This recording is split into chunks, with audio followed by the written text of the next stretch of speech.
পৃথিবীর সমস্ত প্রাণীর জবান আছে, কিন্তু মাছের জবান নাই কেন? মাছের জবান আল্লাহ পাক রব্বুল আলামিন কেন কেড়ে নিয়েছে? যত প্রাণী আছে সমস্ত প্রাণী যেভাবে হোক না কেন তাদের জবান আছে, কিন্তু মাছের জবান নাই কেন? ঘটনাটি শুনুন। আল্লাহ পাক রব্বুল আলামিন সর্বপ্রথম যখন পৃথিবীতে মানুষ বানানোর জন্য যখন তিনি চিন্তা করলেন, আল্লাহ পাক রব্বুল আলামিন ফেরেশতাদেরকে বললেন, وَإِذْ قَالَ رَبُّكَ لِلْمَلَائِكَةِ إِنِّي جَاعِلٌ فِي الْأَرْضِ خَلِيفَةً।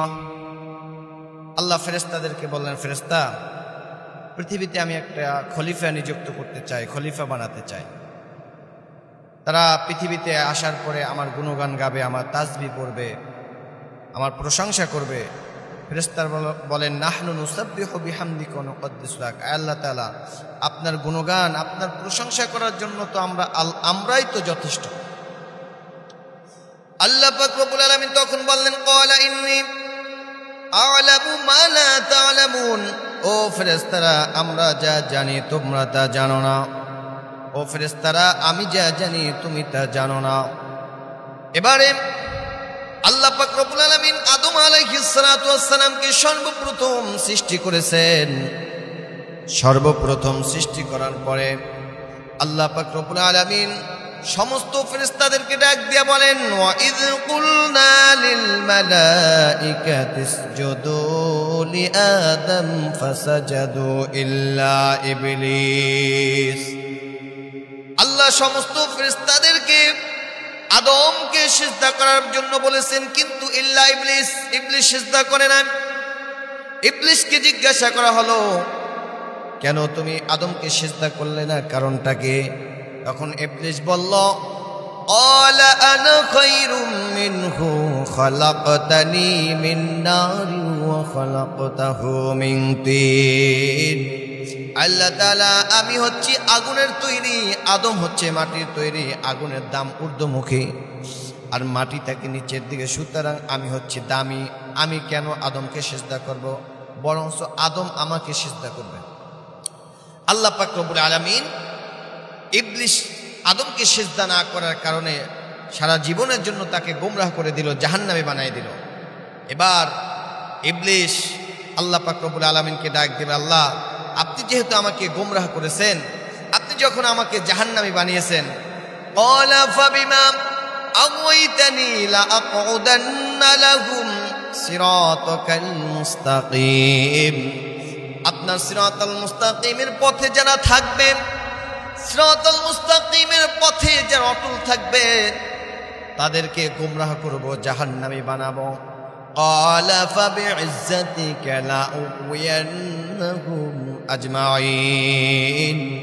আল্লাহ তাআলা, আপনার ক্ষমতার কসম, আপনার ইজ্জতের কসম, তাদেরকে আমি গোমরাহ করে ছাড়ব।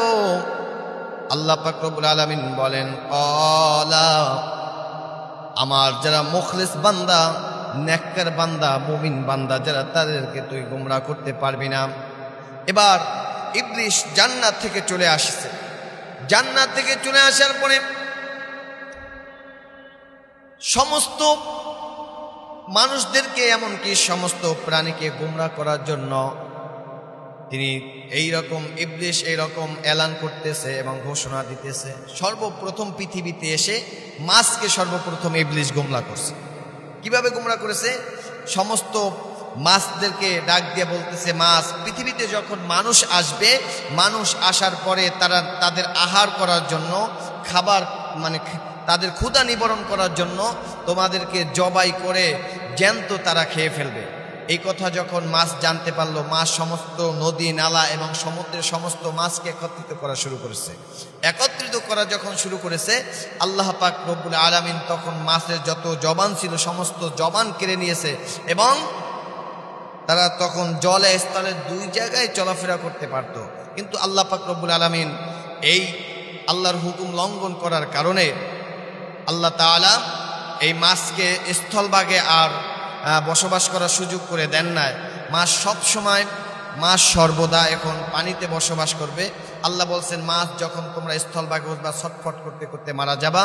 এবং মাছকে জবাই করেও যদি খায়, মৃত্যু যদি কেউ বক্ষণ করে তাহলে সেটা হালাল হবে। সমস্ত প্রাণী মৃত্যু বক্ষণ করলে হারাম হয়, কিন্তু মাছ যদি মৃত্যু বক্ষণ করে তাও হালাল হয়। কারণ ছিল একটা। আল্লাহ পাক রব্বুল আলামিন আমাদের সকলকে আমল করার তৌফিক দান করুন।